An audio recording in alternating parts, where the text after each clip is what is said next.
Good evening and welcome to the Marshfield School Committee meeting, January 9th, 2024, our first meeting of 2024. Mrs. Pazurski, if you could please call the roll. Mrs. Dargan? Here. Ms. Stetson? Here. Mr. Costello? Here. Mrs. Brate? And Mr. Greer. Ms. Sprate and Mr. Greer both send their regrets tonight. Please rise and join me for the Pledge of Allegiance. I pledge allegiance to the flag of the United States of America and to the republic for which it stands, one nation, under God, indivisible, with liberty and justice for all. Thank you. Please join me for the Peace Builders Pledge. I am a peace builder. I pledge to praise people, to give up put-downs, to seek wise people, to notice and speak up about hurts I've caused, to right wrongs, to help others. I will build peace at home, at school, and in my community each day. Under the open meeting law, I'm informing the public that this meeting is being videotaped by Marshfield Community Media. If anybody else is taping this meeting, either audio or video, please notify us of such at this time. Seeing none, we will start off with our spotlight on excellence. Thank you. And we'll recognize Ms. Courtney Coots, who's our Director of Early Education. Is that your correct title, Ms. Coots? Yes. Thank you very much. Turn it over to you. Thank you for having us at your brand new building. It should be noted that this is our first ever school committee meeting at our brand new Early Education Center. Thank you so much for coming. I welcome you all here. We're very excited to have this building, to be here.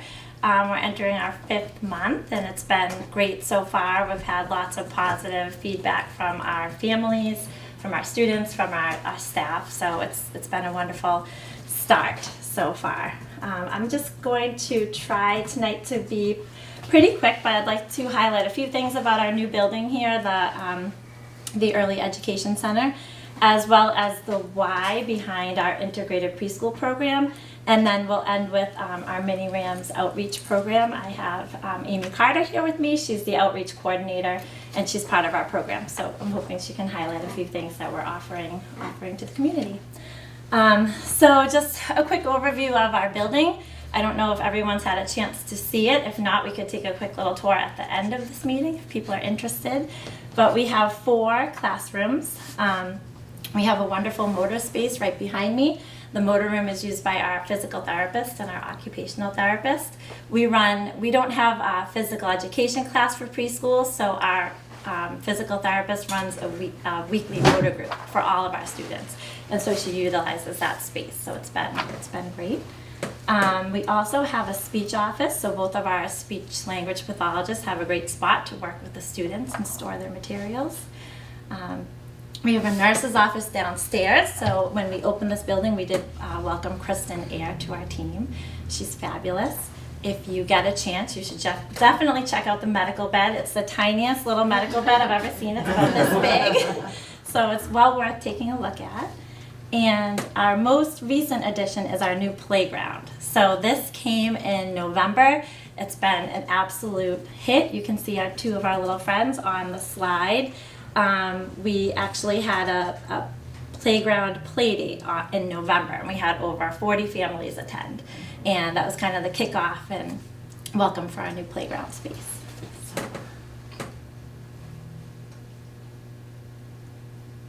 So this is the staff here at the Early Education Center. This is not our entire early childhood staff. This is just the 20 that reside here. 3 of those 20 do go back and forth between this building and then Daniel Webster School, which is where our 3 other classrooms are located. So this is the staff that's currently here. We have our 4 special education teachers. We have 2 speech therapists, Monica Walsh, Callianne Butsaris, and we have our nurse, Kristen Eyre, our BCBA, so our board certified behavior analyst. She's between both schools, Lauren Reaney. And we also have our physical therapist, Cheryl Moran, and OT, Megan Richardson. So as you can see, it's a pretty busy place.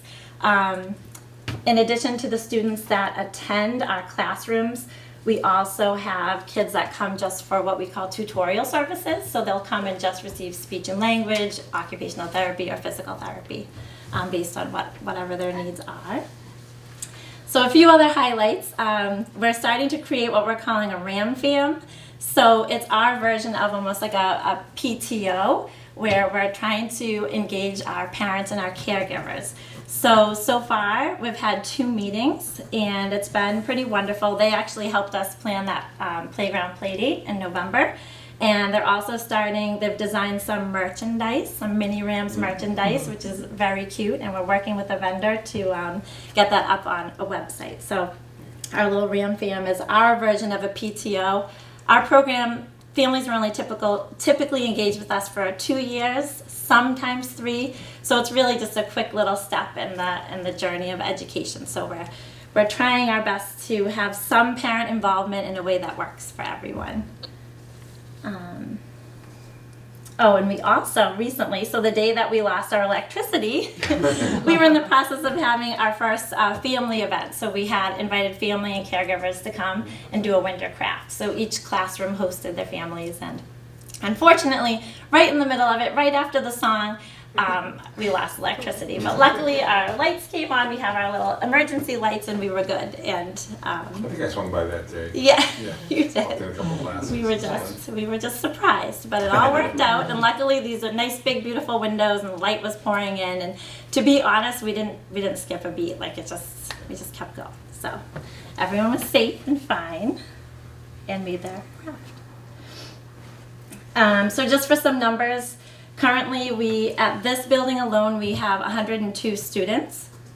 There's 146 students total in our program.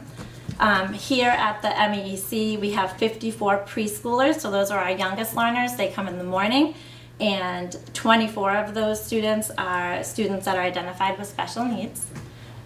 In the afternoon, we have our older students, so our pre-kindergartners. They're getting ready for kindergarten. There are 4- and 5-year-olds, and there's 25 with identified special needs.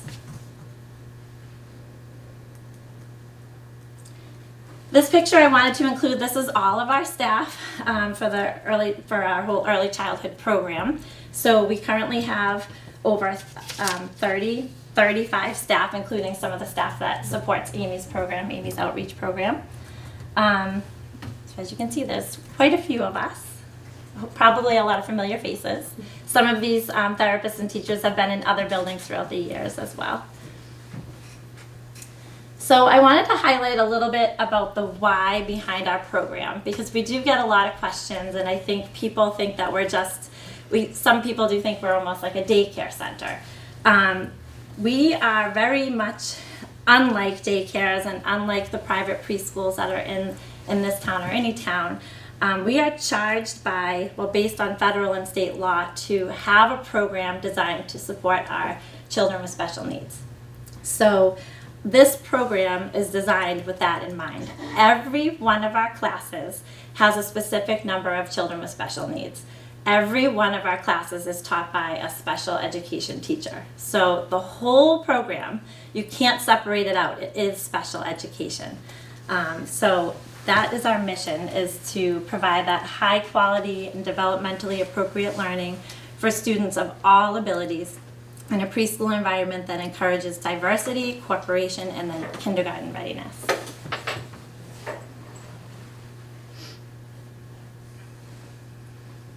So again, our programs are inclusive. We call them integrated. There's up to 15 students per class. We reserve 7 spots in each class for students with identified needs. The other 8 spots are community peers, and they pay a tuition to come, and we choose them by lottery. And again, like I said, each classroom has a select number of special ed students, and each class is taught by a special ed teacher. We follow the same process as the older kids for special education. So there's a referral process, and then we evaluate, and then there's a team process. And then as a team, we determine if a child is eligible for special education or related services. In early childhood, related services are pretty big. So that's that speech and language, occupational therapy, and physical therapy. Most of our referrals come from early intervention. So I'm not sure if everyone's familiar with that, but it's a service that students get, or children get, from the age of 0 to 3, and therapies happen at their house or in the community. And then by the time they're 2.5, I meet with the early intervention team and the family, and we plan the transition. So at that time, we determine if we're going to evaluate in special education and related services. And then by age 2.9, we're evaluating the student. And then by age 3, we're ready for a smooth transition. So when the child ages out of early intervention, they can start with us in Marshfield Public Schools on their 3rd birthday. And believe it or not, we have a lot of students who start on their 3rd birthday. So it's a pretty intensive process, but it's the same process as any student in Marshfield Public Schools would follow. Currently, we have many different types of disabilities that we're servicing. So developmental delay is our most common. That just means the child is eligible in multiple areas. It could be communication and motor. Communication delay, nonverbal, vision impairments, hearing impairments, mobility disorder, autism spectrum disorder, Down syndrome, cerebral palsy, and epilepsy. That's just some. There's a lot more diagnoses that come through in a lot more eligibility categories.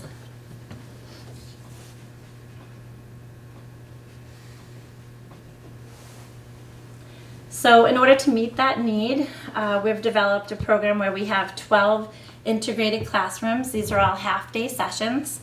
Like I said, there's 4 that are here, and then there's 2 that are over at Daniel Webster School. We also have a full day and an extended day option. That's over at Daniel Webster. That's just for our students with intensive needs, and that's a substantially separate environment, which means only students with identified special needs are part of that program. And then lastly, the other part of our program that's very important is our outreach piece. And this is our newer piece that we've been putting a lot of effort into, just reaching children when they're in that really early stage of development, so 0 to 5, and Amy will talk a little bit more about that, but our infants, our toddlers, and then our preschool age kids that aren't coming to our program. We offer playgroups, we offer parent support and training, all kinds of things. And this is just a quick peek into how we develop our curriculum in the preschool. So we follow the guidelines for learning experiences, and that's put out by the Department of Early Education and Care. We also follow the Mass Core Curriculum Standards for Pre-K, which is put out by DESE. And then you can see in the middle there, that's what our curriculum looks like. So we focus mainly on foundational skills, social skill development, learning readiness. And then also we have standards designed for math, English, science, and social emotional learning.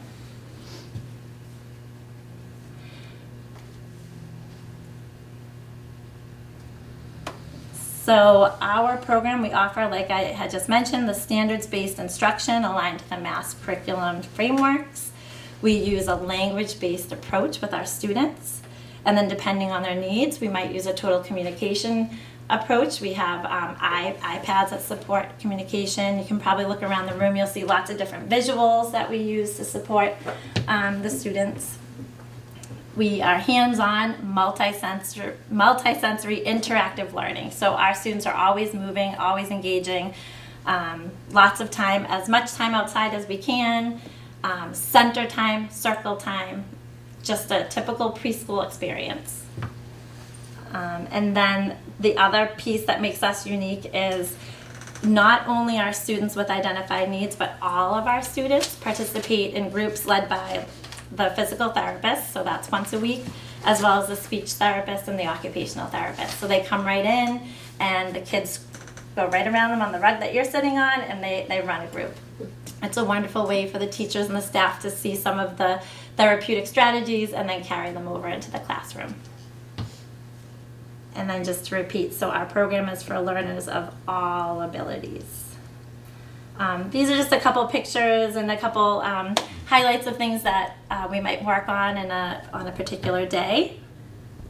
So learning to attend, learning to participate, all types of readiness activities. So we're really helping those students to get ready for the rigor of kindergarten. Cooperation, listening, answering and asking questions, numbers. And then I had to include this. These are just a few highlights through this year so far. So you can see we really like to get outside, lots of pretend play, all ways to work on social skills, really just building all of those wonderful pre-K skills. That picture on the bottom right was the class eagerly awaiting for their parents to arrive for the winter activity, the winter craft.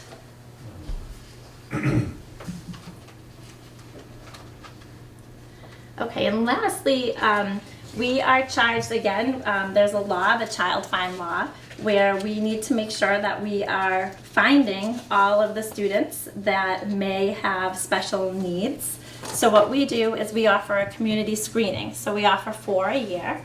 We've already had 2. We just had our most recent one in December. We advertise as much as we can. Amy helps with that.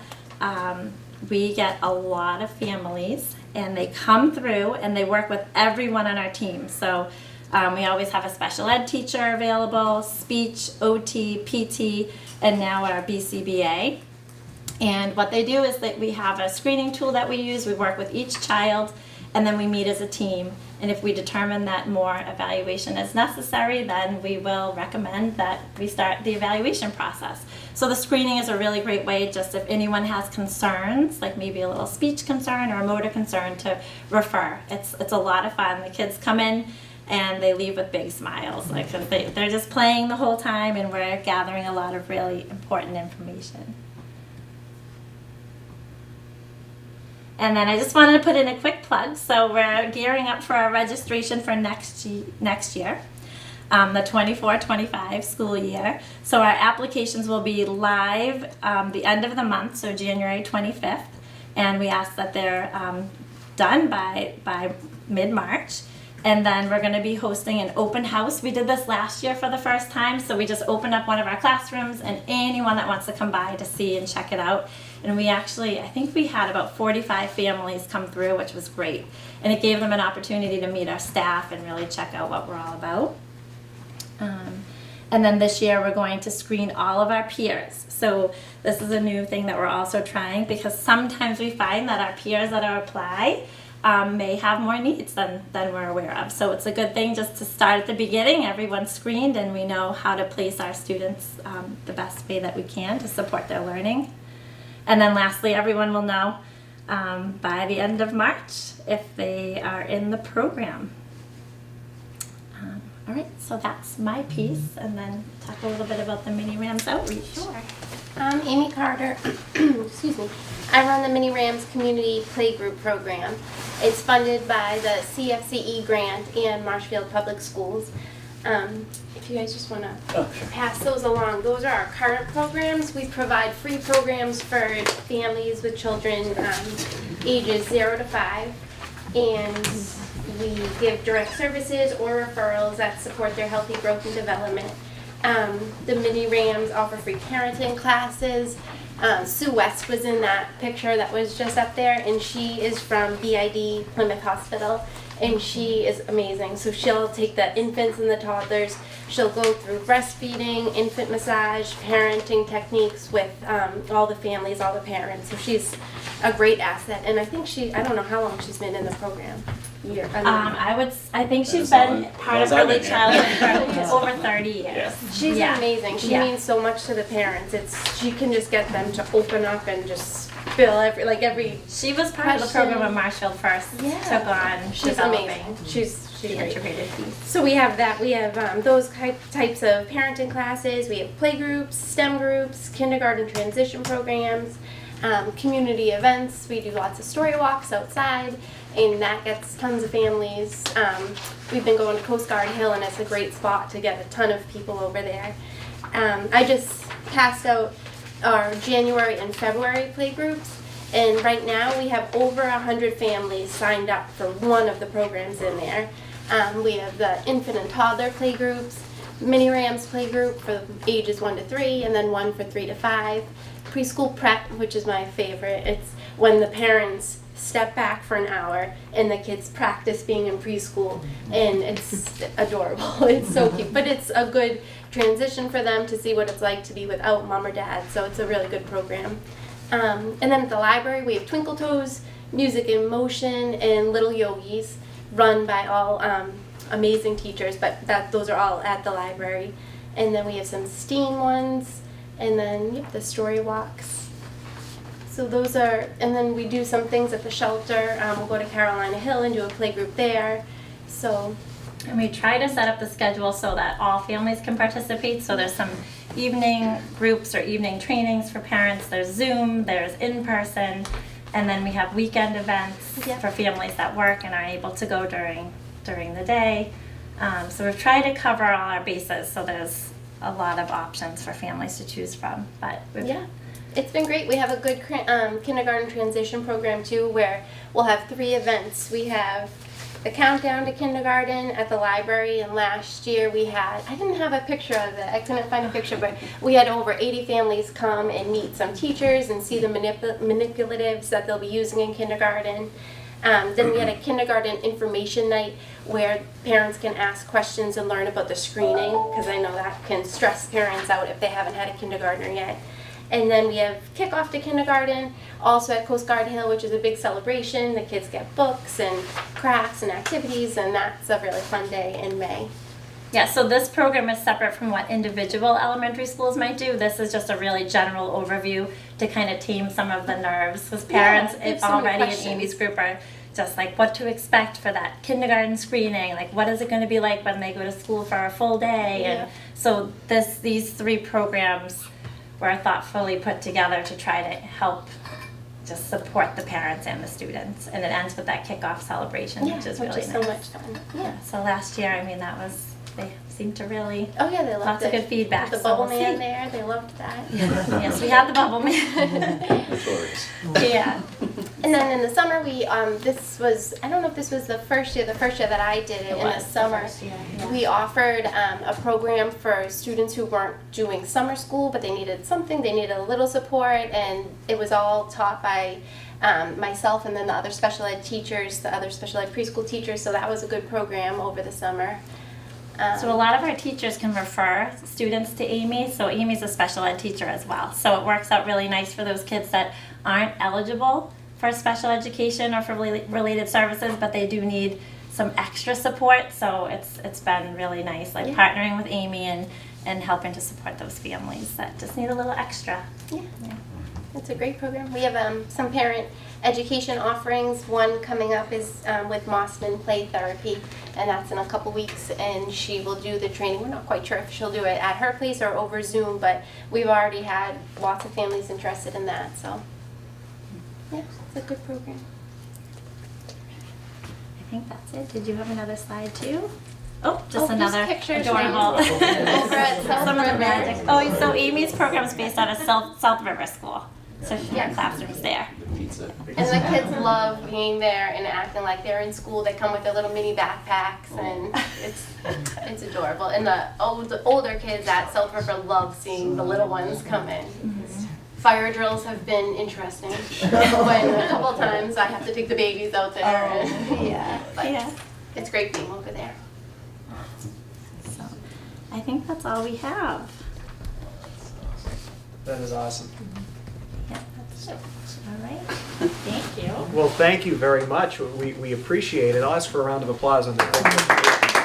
For all of the awesome work that you guys do. It's fantastic. What a way to kick off our meeting. Yeah. I'm going to move some things around on the agenda, Mr. Granatino. Go right ahead, sir. Folks. I'm going to take the MEA update next. I'll invite you, Mr. Raymond. And then we're going to move informational to the end, Yeah. and then I'm going to just very quickly talk about the naming of the district venue item that we'll be voting on at the next meeting. How do you want to do, you want to do the, rugby thing first? I'm going to I'll take do 2 that. seconds to do that Gotcha. and then do the rugby. Yeah. Gotcha.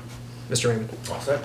Ironically, I'm missing reading Goodnight Moon to my son, so if you all want to stay by. Yeah, no, this is just beautiful. Just as a side note, this is a wonderful, wonderful spot as a resident in town. God bless you. This is wonderful. So, Mr. Costello, members of the Marshfield School Committee, Happy New Year. I hope that you're all well and enjoyed your holiday season. And as always, thank you for the time on today's agenda. I'm thrilled to be here in the Early Education Center, and will speak briefly as a resident in Marshfield, congratulating everyone on securing the financial and community support necessary for the center. My own little boy might toddle in here in a couple of years, and this is just a wonderful thing. This evening, I'm excited to share with you some of the habitual and day-to-day good being done by 3 educators in Marshfield Public Schools. First is Ms. Pam Wetzel, multisensory reading teacher at Furnace Brook Middle School. Of Miss Wetzel, MEA PRNR co-chair Marion Bursaw writes, Pam has a calm demeanor with students and always finds the right way to help them learn. She is also a valued colleague who is always there to help in any situation. Ms. Wetzel is a sterling example of the everyday among educators in Marshfield, the continuous, almost imperceptible good that is done by educators across our district. By way of second and third example of the good done every day by educators of every stripe and in every building, I wanted to personally sing the praises of Miss Alyssa Gage and Miss Abby Renard at Marshfield High School. Ms. Gage is the kind of teacher you imagine you'll be when you imagine yourself teaching.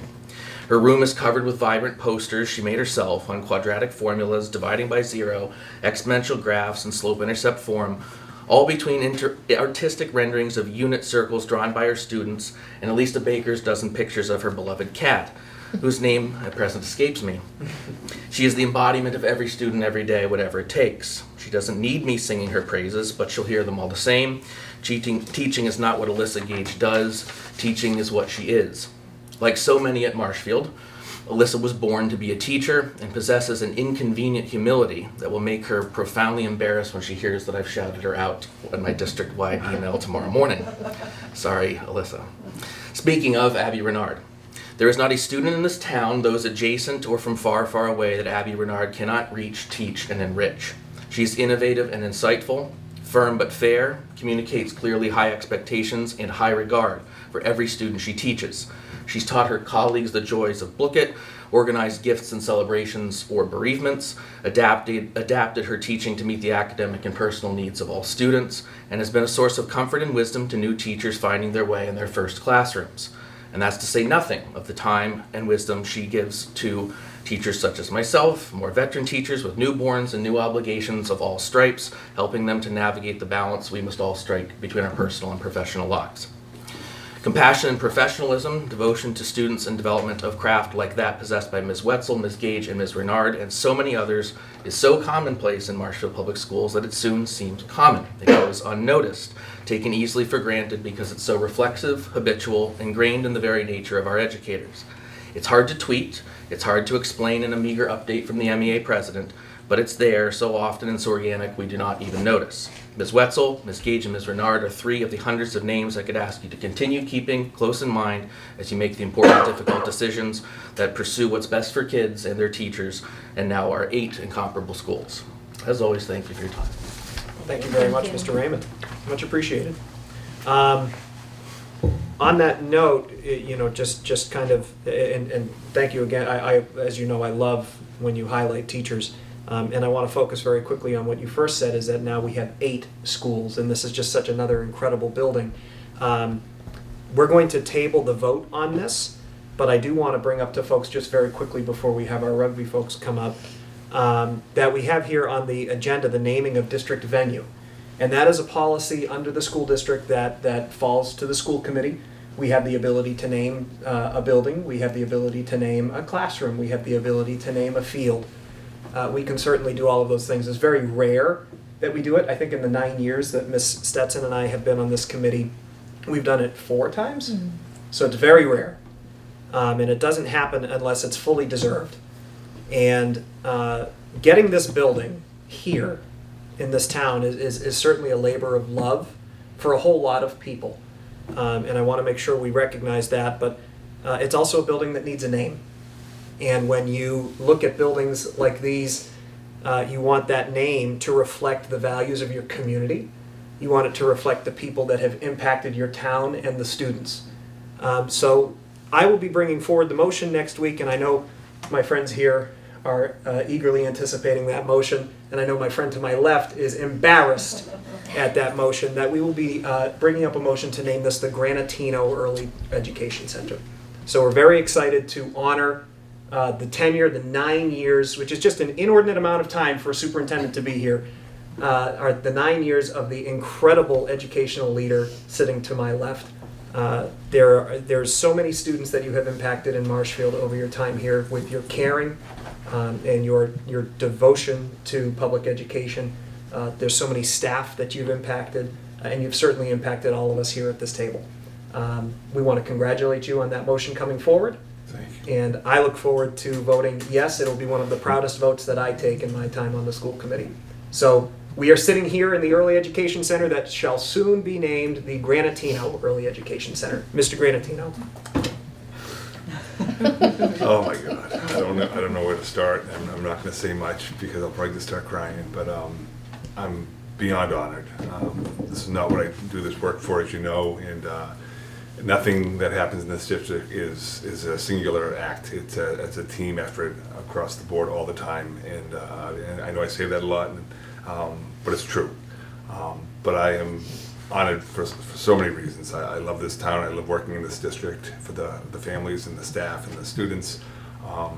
And to see something like this, I just could have never imagined it when I started teaching back in 1991 or 1990 actually, when I started substitute teaching. And I just can't thank you and the committee enough. And I'm just floored. I don't know where to go with this, so I apologize. Usually I can string together a few sentences. This is a tough one for me, and I just thank you. It means the world to me and to my family, and thank you. Well, so I want folks to know that when I let Mr. Granatino know that this motion will be coming forward, I let him know the first thing that I said was, "You're going to hate this," and it's just so totally out of character for him to want any recognition, and that just means that he deserves it all the more. This is the second time the district will be naming a building after a superintendent. Martinson School is named after a former superintendent from a little while ago, and now we will have the Granatino Early Education Center. So I'll ask for a round of applause for Mr. Granatino.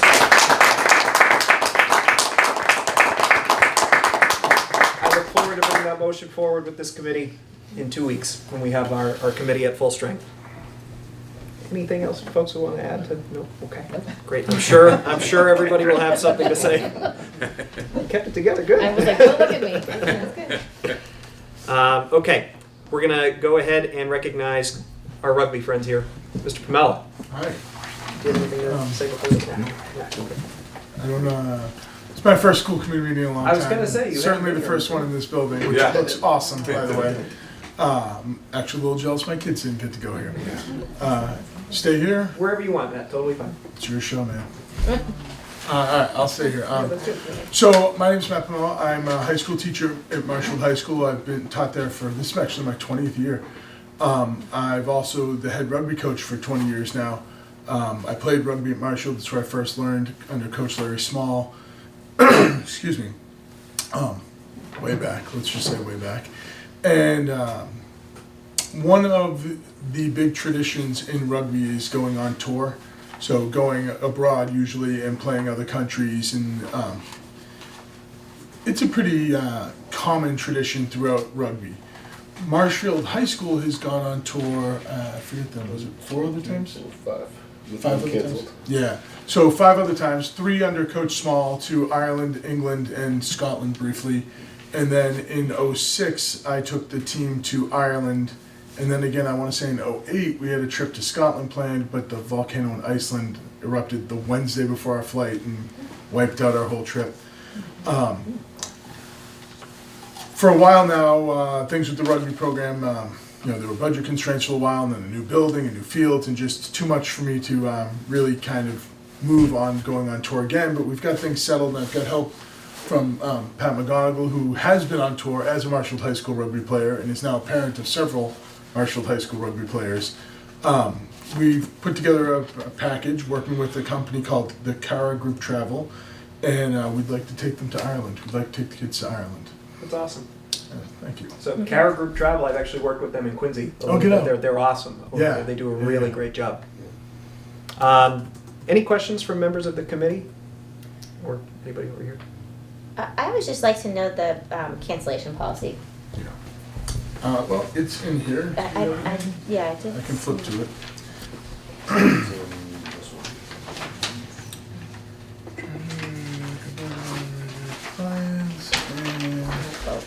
Cancellation policy.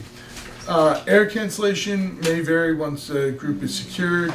Up to 91 days prior to departure, a penalty of $150 per seat. So our departure, we're looking for April vacation of 2025. So that would be towards the end of January. From 90 days prior to departure is a penalty of 100% of the fare. That's for the air. For the land, the rest of the trip, $500 per seat, deposit is non-refundable. 60 to 90 days prior, $250 per person. 60 to 30 days prior is a 50% penalty, and within the last 30 days, there's no refund. I don't expect that will be a problem. Knock on wood. I don't Right. expect that volcano to erupt either. Right. They do have, I believe they have an insurance option, a travel Okay. insurance option. When we went, the prior 2 times I went, we left that up to each individual family to decide if they wanted to get it or not, and some did, some didn't. I know with the volcano, the ones who got the travel insurance got it was like a 95% refund. The ones who didn't get the travel insurance got some, I forget how much, it was a while back now. Sure. But because it was like a natural disaster and outside of everybody's control, we Right. did get a, I don't know if I want to say fair, but some refund. Yeah. Yeah, they did it, there was an asterisk, recommending that everyone get their own individual travel insurance so that if someone gets sick, something happens at home while they're over there, it will get them back home if, grandma dies or something like that. So, like Matt was saying, that would be the individual traveler's responsibility, which is, everyone's own common sense. If you want it, you buy it, Right. Good. Cool. Any other questions or comments? No questions, but anytime we have a trip where kids can get out of the country and go somewhere new, I think is amazing. So thank you for organizing this and giving your time to this. I think it's an amazing opportunity for them. Yeah, when I was a junior, I went on the school trip to Spain, which was my first time out of the country, and it was really super eye-opening. Yeah. And even when we in '06 when we went to Ireland, very cool. I have a whole bunch of stories. I don't want to use up all your time, but it was very, very cool and very eye-opening. And a couple of the kids came back like, I think I might go there for school, for university. And I was like, yeah. I know a few of them applied. I don't know if any ended up going there. But I agree with you. Seeing other parts of the world is an invaluable experience. Yeah. Great. Well, thank you guys, because this is something that goes beyond your job as you don't have to put a trip like this together, and Right. obviously it's going to be fun, but at the same time, it's a lot of work Yeah. to plan something like this. So we really appreciate that you're enriching students' opportunities to do that. I have a question. Do you have any cousins you want to take with you? So right now, we don't have a committed chaperone list. We've got some room. There's Hey. no cap on chaperones according to the travel group. So, we could do some things. Recently retired superintendents. There Well, that's awesome, folks. We really appreciate you bringing this forward, and I'm comfortable moving this tonight. We don't want to have to make you come back in 2 weeks. So, Yeah. is there a motion to approve the MHS rugby trip to Ireland from April 19th to the 27th, 2025? So So moved from Ms. Stetson. Is there a second? Second from Ms. Second. Dargan. Yes. All those in favor, please signify by raising your hand, saying aye. Aye. Opposed, abstaining, 300. Thank you. Awesome. Thank you very much. Thanks, Thank Jane. you. Awesome stuff. That'd be great. every time you got it. All right. And you guys don't have to stick around if you don't want to. We won't be offended. You're welcome to. You're more than welcome to. It's good to have. We have 2 agenda items left. I will just very quickly mention the superintendent transition process. Not much to report new at this point. Obviously, we appointed a new superintendent on December 19th. That would be Dr. Patrick Sullivan. I want to thank everybody again for their diligent work in that entire process, which was certainly a process, but we got through it. And then, of course, the holidays hit, so there's really not much to discuss. I will be meeting with Dr. Sullivan this week to iron out the final details of his contract. But we do have a verbal agreement on some things, and we're moving forward successfully. So that's exciting, Great. and I'll have a whole lot more to share at our next meeting. So that's that item. And our final item of the evening, I'll turn it on over to you, Mr. Miller, for our favorite item of the year. Sure. I'm actually going FY25 to. budget. Mr. Grantino is going to get to present his last budget presentation here. Oh, you're gonna miss it? But I'm just going to preface this by saying he's going to get into the details, obviously, but it's been a challenging process thus far, and I apologize. I you have not received any further documentation. I'm getting that together. Kendra can't wait for In a the I know, binder? in a smaller binder than normal, Color but really, I'm trying to put the budget through our new accounting system, and we've been having some challenges there as well. So let's just leave it at that, but there's much more information forthcoming. You want me to- Oh, sure, if you don't mind, that'd be great.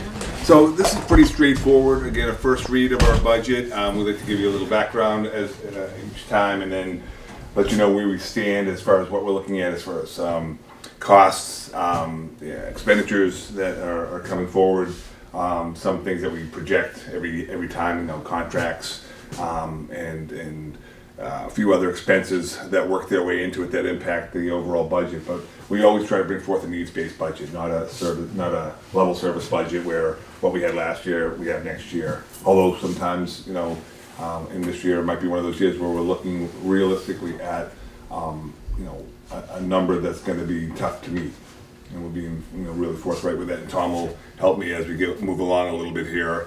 But again, where everyone belongs, our new slogan that came out of our strategic plan process, to have everyone belong, you have to have the programs that meet their needs. And we strive very hard to make sure that we have the staff, the programs, the resources, the materials that all of our students need so that they can belong in their respective settings. If you want to move on to the next one. Again, 4 pillars of our strategic plan, our new plan: equity, belonging, wellness, teaching, learning, and leading, community engagement and communications, management and operations. I put them up there because most of what we have in our budget ties right back into this stuff. Anything that we do from a budget standpoint, if it doesn't tie back to the strategic plan, it's not really worth moving forward with. And so regardless of what falls under those big wide umbrella topics, it has to be funded somewhere, and that's our operational budget, again, separate from our capital budget, which we've already submitted to the town, but this is our budget that's going to allow us to meet the goals that we've set in our strategic plan. Oh, that's different. I don't know how that happened. Sorry. That's okay. We're going to see it again. Okay. There we go. Okay. The annual budget, again, is just simply, this is from our policy, it's a financial expression of the educational program of the school department, and it mirrors the challenges and priorities that confront the school system. So this is what we want as a district, whatever we are portraying ourselves as a committee, as school leaders, as teachers. What we're promoting in the school should be mirrored within the budget itself, the financial expression of our programs. We can move forward. Again, under our guidelines and procedures, the superintendent shall present to the school committee an administrative budget proposal for each fiscal year. The budget will be developed based on school committee goals set forth prior to the budget development. That's our financial plan by the administration. The proposal shall be comprehensive and shall contain detailed backup material. When Mr. Miller comes in, satisfactory to the committee. So again, when we, beyond the fixed costs, the salaries, the bus contracts, the out of district special education costs, whatever they may be, anything that we're looking to grow within the budget should be reflective of what we've set as goals within the committee, within our financial plan that we do kind of hand in hand with our district leaders and our school committee members, starting in the summer and then continuing into the fall. Move forward. This is the team of folks that help put this together. It's not just myself and Tom and Ellen and Amy, it's all of our principals, it's our early childhood director, it's our director of technology, it's our athletic director, nurse director, ELL coordinator. These are the folks that, again, are talking to the folks back in their buildings or in their departments and coming up with the needs that we have and where do we have to change, where do we have to tweak. It's not a one-person or two-person thing. It's an army of people that come together to try to make sure that we're meeting the needs of all of our students and all of our staff. In the subcommittee, again, when we break things down in a smaller setting, it's Mr. Costello and Ms. Stetson. I don't know why we still have the Stetson Campbell. I apologize there. That's an oversight on my part. It'll be gone by the next meeting.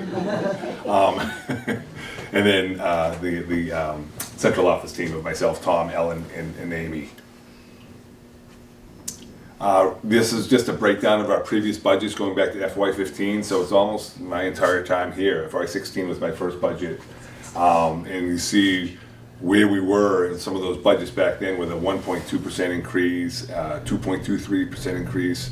Prior to that, we used to have a year or two where we were a 0 and 1%. But if you look at the last 3 or 4 years, we've been consistently in the 2.9 to range across the board. We've made that work. Mr. Miller is a master at getting everything he can out of a dollar, and we've been able to get creative with re-engineering positions within the school district to make sure that we're still even within those increases, because within that is going to be salary increases that are built in and a big part of every district's budget.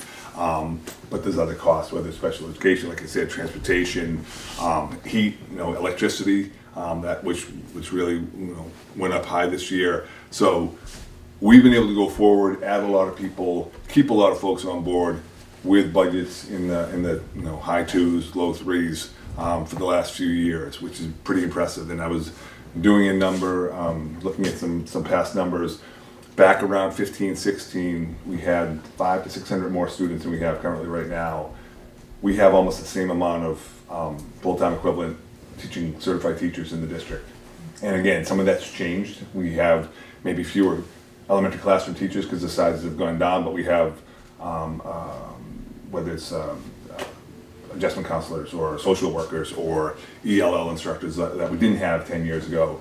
They're a part of that number, but we've been able to, with fairly modest increases, been able to keep our staffing levels pretty high across the board. And that's obviously, you cannot ever play down the importance of talented staff in what they do in the classroom or in different settings within our buildings. They are what make this district work, and we need to have those folks there. And we've been fortunate that we've been able to keep the numbers the way they are and keep our class sizes down, even with these increases. Some districts might have 4 or 5% increases. We've been able to do this with the 3% increases, and it's just a testament to the people that are in all of our 8 buildings now that make that happen. Last year, again, we received a 3% increase, and just a snapshot of what we were able to do with that 3%. We have on the next slide.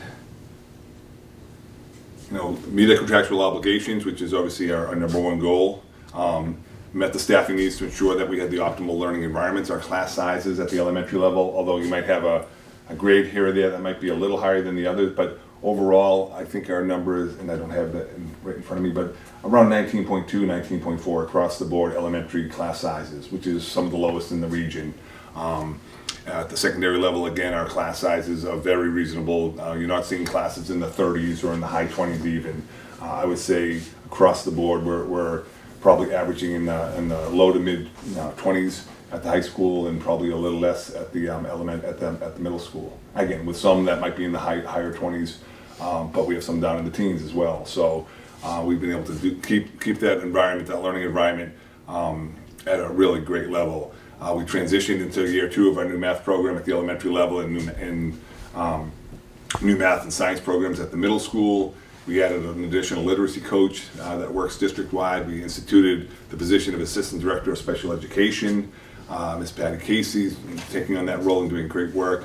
We'll be able to provide the elementary schools with a new social worker. We established unified athletics that's going to be kicking off at the high school, and we were able to support the district-wide full-time substitute nurse with, again, a 3% increase that if you broke that down, our contractual obligations were probably higher than that. So things had to get maneuvered around, and we were still able to, again, meet our contractual obligations, as well as adding some of these really important staff to help all of our students. And in the fall at special town meeting, we were the recipients of a $250,000 increase into our maintenance account, which is helpful. Again, we budget on a yearly basis about $250, correct, Tom? Yeah. And so an additional $250 in maintenance. And again, we don't have a maintenance team. This is typically, as you know, Fred and Tony do a great job in working with our custodians in identifying areas of need, whether it's pavement, whether it's windows, whether it's you name it, anything that comes up. They're identifying those needs. They have to go out and get the folks to come in and do the work for us, and that's where that money typically goes to. Ideally, down the road, and I will talk to Dr. Sullivan about that, getting a kind of a maintenance team that can do some of that work, whether it's a plumber, whether it's an HVAC person, whether it's an electrician on staff, would behoove the district to be able to do that if we can fit them in there, because in the long run, it saves the district a lot of money having those folks on board here. Again, I mentioned earlier the difference quickly between level service and needs-based. A level service is just what we had yesterday, we have tomorrow. And you're just rolling forward the new costs that are associated with it, whether it's new electricity and heating, whether it's a new bus contract, whether it's finalized contracts with any one of our units. Those are just kind of what you had yesterday, you have tomorrow. Some districts do that all the time, and they can't grow, they can't expand, they can't improve the programs for their students. Needs-based are what we need to not only meet our contractual obligations, but what we need to see our children and our programs continue to grow. That's more important to us, and I think we've done a decent job over the years continuing to grow as a district and make our budget as best we can a needs-based reflective budget. And again, do we get everything we want every year? No, but we've been able to do quite a bit because of the support of the folks in this room here, as well as the people at town meeting when they get up and vote for our budget. So we're always going to ask for what we feel we need. We might not always get it, but if we don't share what we need, then we'll get what we ask for, which is not going to move us forward. And this is a breakdown of the preliminary budget, just real quickly, and I'll let Tom jump in. Yeah, why don't you walk them through this? It's easier. So our current fiscal 24 budget is just under $55.8 million. I'm going to talk through all these items, but the main thing that's occurring this school year, this fiscal year, is what we had on paper has really gotten a little bit out of control. And you can see those items, the operational increases, utilities. Everybody at home has been looking at their bills. We've gotten clobbered across the board, particularly electricity, but also natural gas. Our transportation. We obviously signed a new contract for this year that was included in the budget for our regular transportation, our large school buses.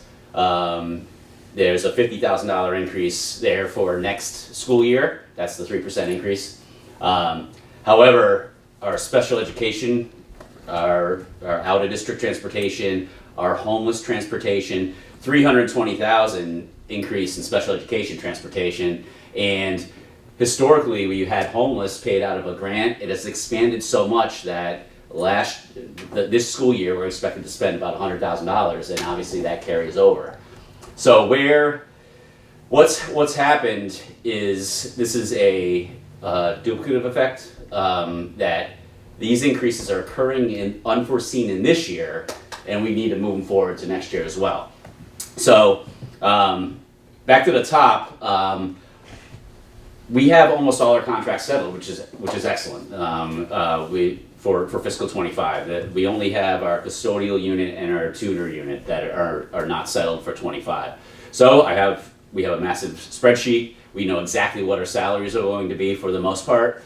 Across the board, it's just about $2 million, which represents about just over a 4% increase on salaries. So, and that's also happening this year. And that's that give and take that we've had to deal with every year, where our budget goes up 3%, our salaries go up a little bit more than 3%. We try to keep it in that range. It doesn't mean, it's the majority of our staff are receiving in the 3% range. That's what we try to stick to. But it's just not increases. It's also a number of salaries that were added through the process that Mr. Granatino detailed. So we're looking at 4%. That obviously is occurring this year as well. That extra percentage point is about $550,000. So keep that in the back. So we got over $500,000 in salaries that we got to balance in fiscal 24. Then moving down on the rest of those items, I'm going to explain the special education out-of-district tuition circuit breaker in a second, because that's kind of our, for lack of a better term, it's our bank. That's the one account that we kind of transition, and I'll explain that in a little bit. But our utilities, our natural gas and electricity, I'll give you an example. Marshfield High School, last fiscal 23 was about just over $300,000 electric. this year trending over 600,000. And it's not really used, it's just rates. We're getting, I mean, my electric bill used to be 180, now it's 320. There's no way around it. And if you remember back when we presented the fiscal 24 budget, we were carrying $50,000 as an increase for electricity. So who could have foreseen that? We knew it was coming. We knew there was going to be an increase, but not that substantial. So 50,000 is really going to end up being about $300,000, if not more, this year. Which again, so now we have 550, 600 salaries, another 300 in electricity. So we're getting close to the $1 million mark this year, which becomes a problem. So, and then on top of that, move down to the next item, special education transportation. An example, last school year, 570,000 for our contracted out of district. This is 50 to 60 students that go out of Marshfield for really specific programs. The tuition aside, which if you remember presenting the budget last year, it was a 14% increase. The state allowed those out of district schools to charge 14% increase while our salaries are going up 3%. There was a big fight over that. It's still not completely resolved. There is money now allocated. There's a webinar, a presentation tomorrow on how the process is going to work out and how it's going to be allocated across the state. There's a certain pot of money. But until that's completely settled, we'll see how it pans out. But on top of that is the transportation. Again, about 550,000 in FY23. 550,000 in. We went from 550 to 700. We're trending over $1 million this year. They've just increased the cost across the board, and there's no end in sight. It's a really specified, it's really specific. We have one vendor that we really rely upon, but their costs are out of control too.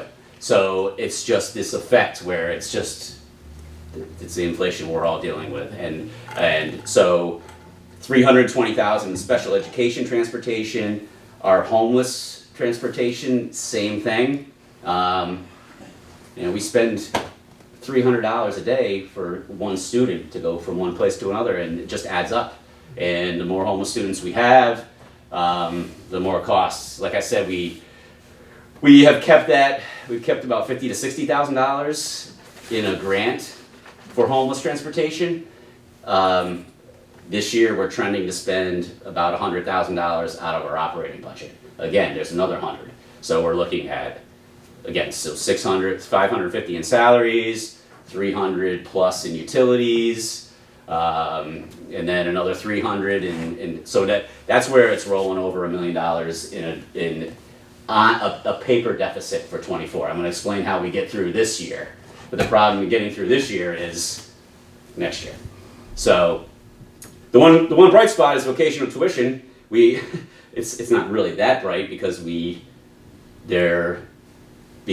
solving the issue with the South Shore Vocational and not having it. We have 2 students attending, and then we have 1 student attending Norfolk Aggie next year. So we're losing 2 students at Norfolk Aggie, and we're losing 2 students at South Shore Voc, and then we'll see how the membership in the regional district, South Shore Regional District Vocational will play out. But that's a line item in our budget that is going to help us a little bit for fiscal 25.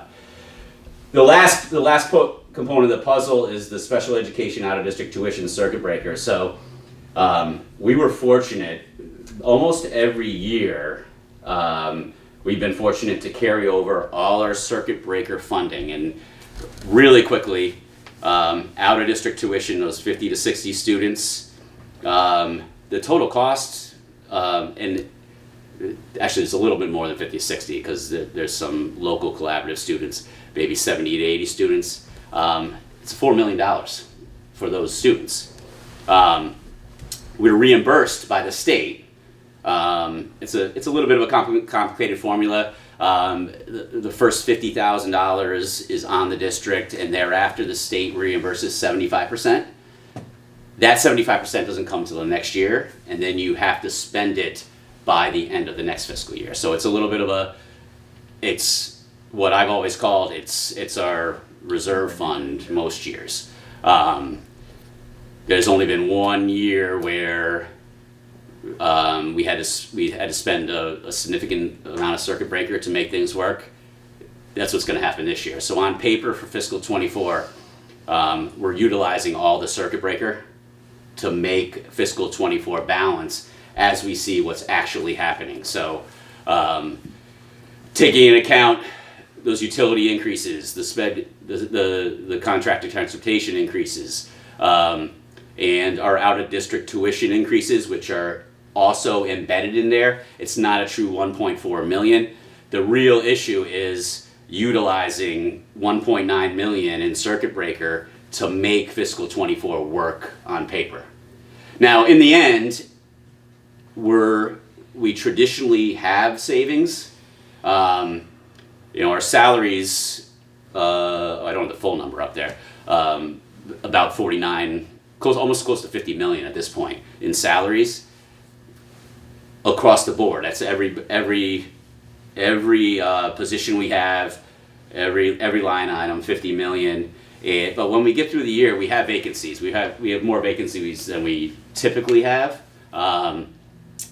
and that might be a lifesaver as we move forward in this process. We're really drilling down. Historically, we don't completely drill down in salaries because historically our vacancies and our paid leaves sort of are a wash. So salaries are usually pretty accurate or close enough to being accurate, but we're really drilling down now to see if there's going to be some savings there. Because in the end, what we're going to need to do, what we need to do is we're going to have to, so when I say we're using circuit breaker, we're using the funding that's coming in this fiscal year to knock down our special education out-of-district tuition line item numbers. So we usually carry about 2 million in those line items, so that's the difference. So that's what we're really working with at this point. I told a leadership team this morning, it's been a good run. The last time it's looked like this was 2010. So you can see when we get down to level service, it's just under 60 million, 7.37%. And we've never had numbers that high. So, we've had numbers in the 5% range. So there is definitely a delta there that we're going to have to work with. So our financial plan is the next slide, but we'll get to that in a second. It's 622.5. That's historically, what we've looked at to keep the district moving forward. So, unfortunately, at this point in time, I don't think we're going to be able to hit that financial plan for fiscal 25, because the bottom line there is it's 8.5%, which is not. We've been relatively conservative as a district when we present our numbers. And surrounding communities will present numbers in the close to the 7, 8, 9% range. So, but this is real, unfortunately. Then the big number, the big unknown is our town budget number. We did get a message from Mr. Moresco that we're going to be meeting with him either tomorrow or Friday to start to talk about that, because the town is in a, when I mentioned that I'm having trouble with my budget through our new accounting system, town hasn't closed out fiscal 23 yet, which that's been the priority of the financial team at town hall. So so they're a little behind in the process as well. So we'll get an indication of where we're going to be at as far as a town number, but there's going to be obviously a big difference between what we're putting forward. We're gonna ask the committee to vote the 60,500,000 number, because that's what as a district to move forward that we'll be looking for. but we know full well that 8.5% isn't reality. So, and unfortunately, we probably don't foresee 7.37% being reality either in the current climate. So there's still the next couple slides. There's still some work to be done. Yeah, you can flip forward to the next one. This is the financial plan, and I don't know if you want to speak. Yeah, just briefly, these are the items that we've identified. We started this work back in the spring and in the summer, and then finalized it with our team this fall. Again, $622,000 worth of new positions. If we were fortunate enough to keep moving forward. Some of the after-school support that we've been providing our high school and middle school students has been coming from grants. Those grants have dried up, so that we would take that out of the budget if possible. To have a mental health coordinator for the district is a position that at all levels our leadership team really felt was important. Another social worker at the elementary school. Again, we have one that's bouncing around to a number of the schools. We'd like to be able to have two now. Two now. Yeah. I'm sorry. To get one more in there to help at all levels, K to 5, pre-K to 5, to bring on forth a math coach at the middle school, a literacy coach at the elementary level. Again, we've been working with math and literacy coaches at different levels over the last few years, and the impact that they've made is just huge. And so, with those numbers that you see there, those are kind of average salaries. If we were bringing somebody in, say with a master's in 10 years of experience, those are the numbers. But when I started doing this back in 2015, we were looking at average salaries of like 55,000 or 60. So that's just the new reality, because we don't want to say we only need 50 and then we hire somebody more than we're already in the hole. To get a part-time reading specialist to help out again at the elementary level, a 0.5 would help meet the needs identified by our elementary principals.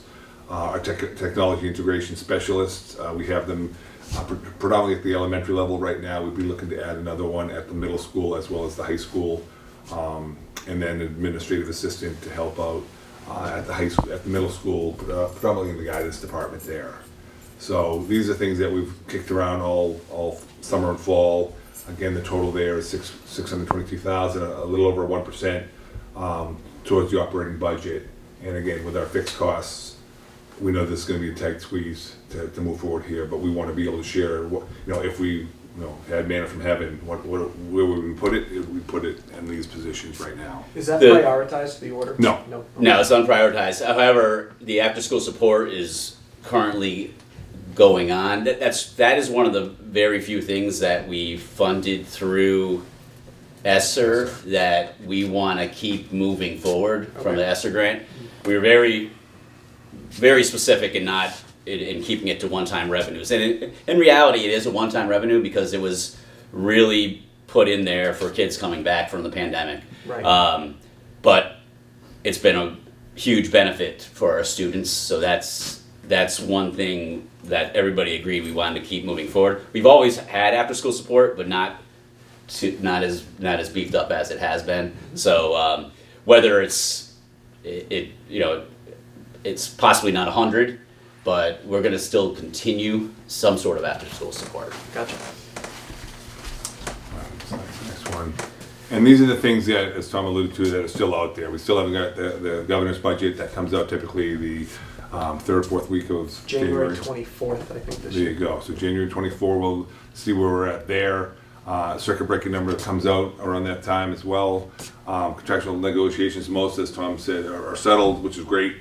We've had wonderful working relationship with our collective bargaining units, and we have contracts that are really solid. State and federal grants are still in the mix. They haven't been finalized yet, so we'll be getting information on that front. Local revenue forecast, going back to the town side, we just haven't received what those numbers are yet. We don't know. They're figuring that out now as they're putting together that new system. They have a new financial director as well, so we look forward to working with them. And ideally, anything that they do have, they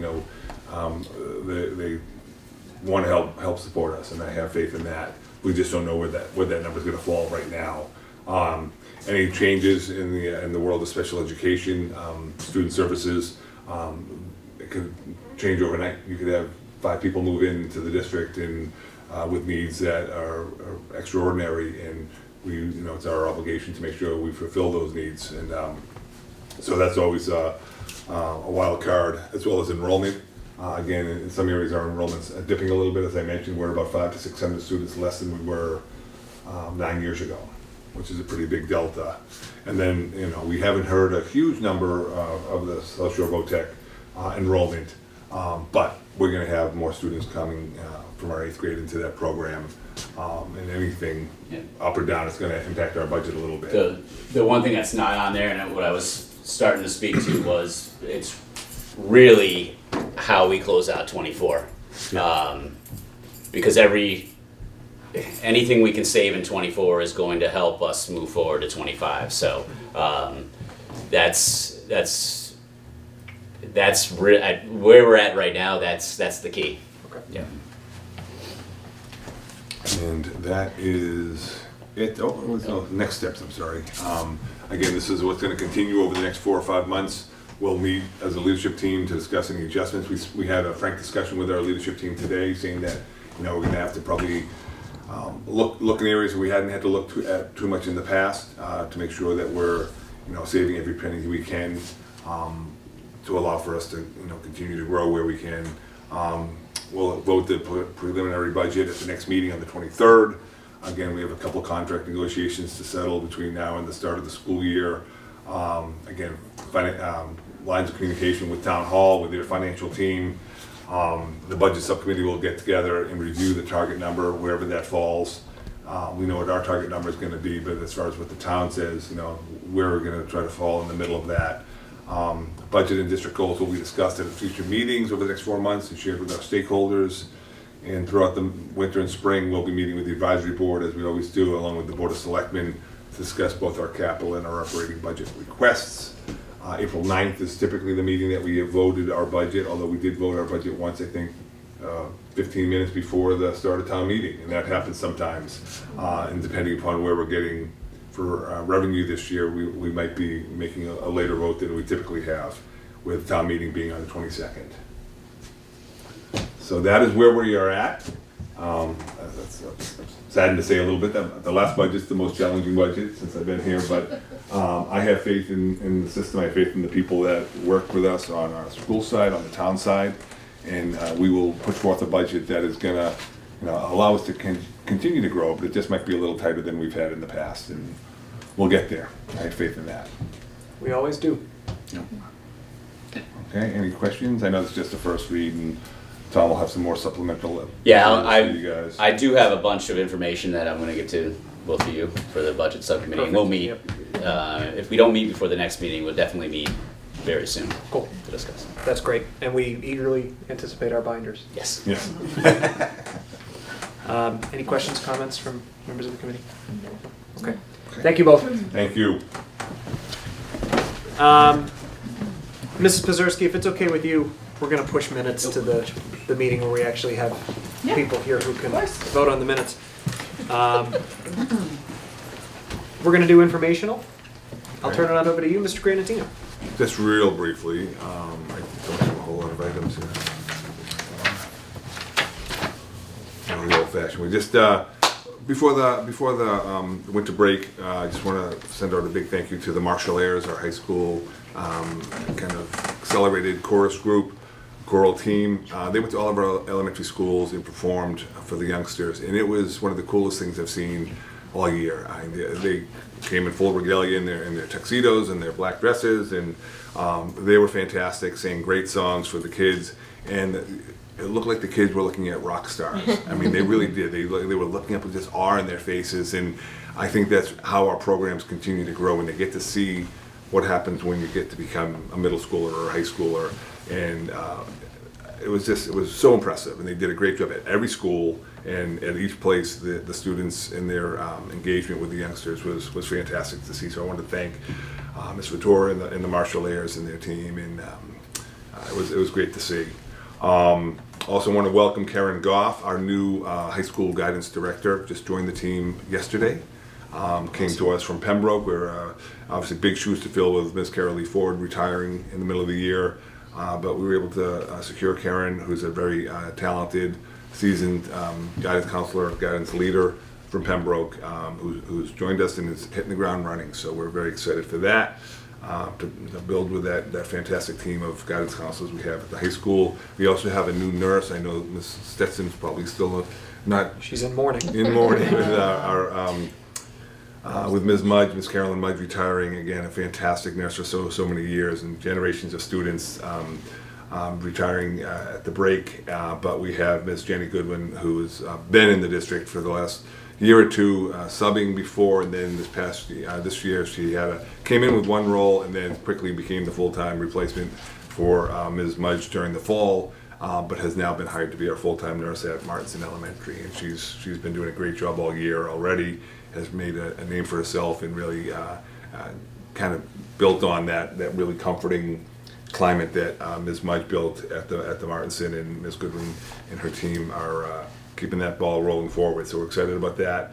And just briefly, Hockey Fights Cancer. Those of you that follow our hockey program, they've been raising money over the past few weeks, rapid form in unbelievable dollars. They paired up with Hingham, who they played 2 weeks ago or a week and a half ago on New Year's Eve day, and both schools looked to raise $30,000 and combined, and they surpassed that. Marshfield raised $17,000 that's going towards cancer research, and that's from players, families, you name it. They just did an amazing job, and actually I believe they're getting the big cardboard check tomorrow. They're having a little ceremony, knock on wood, that we're in here tomorrow.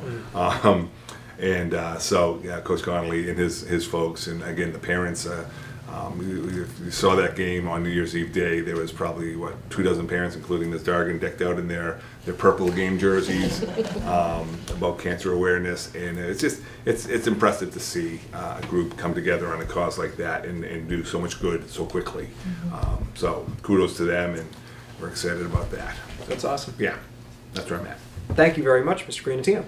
I do have one quick item. Go right ahead, Mr. Miller. This is actually, it's a fairly large item that we're going to hear a lot more about moving forward. But as you know, last year, committee voted to combine the high school and middle school on time. We formed a separate school start time committee, Ms. Dargan and Ms. Stetson, and we had a meeting just prior to break, and where we basically decided as the SCART time group to put forward the proposed school hours, starting Marshfield High School at 8 o'clock and Furnace Brook Middle School at 8:05, and the elementaries combining all five and starting them at 8:40. Preschool, working with Ms. Coots, they would be 9 to 11:30 and then 12:30 to 3.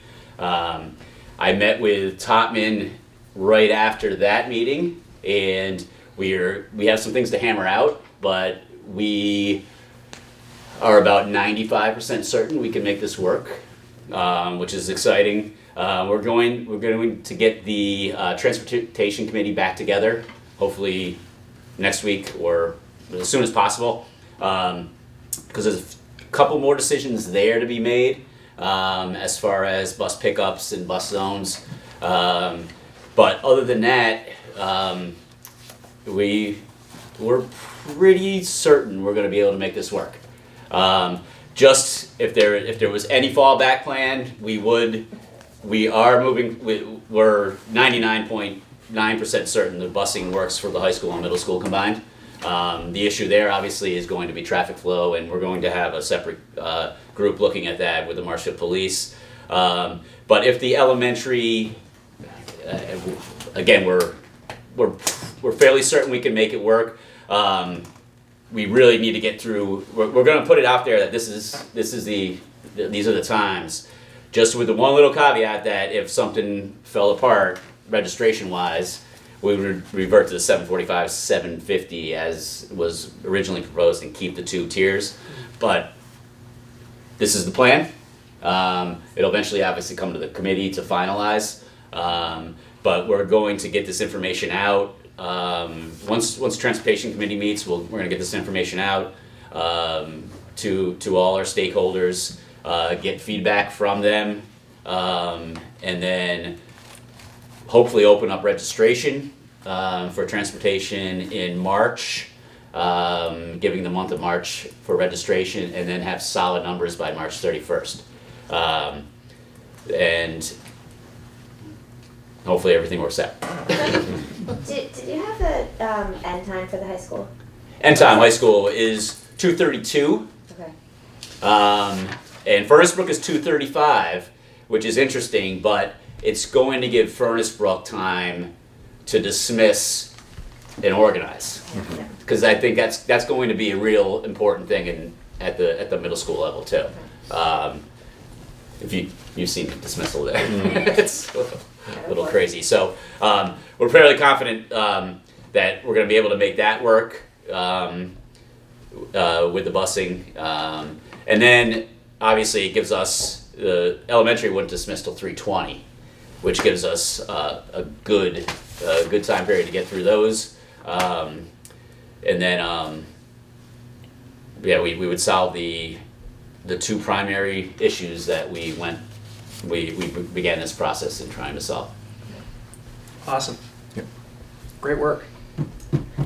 Oh, Ms. Pazurski is telling me to update that the MEF 5K registration is open. Oh, yeah. And it's a month until the t-shirt deadline, so Nice. register. Awesome. We have 700 people already registered. That's very cool. That's awesome.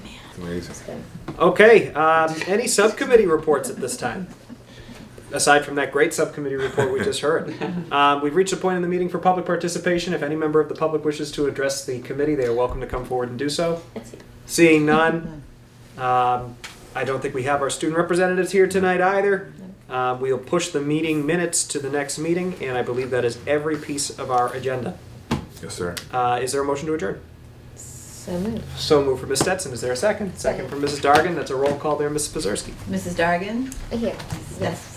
Yes. Mr. Costello? Yes. Thank you very much, folks. We will see you on January 23rd. Thank you. Hey.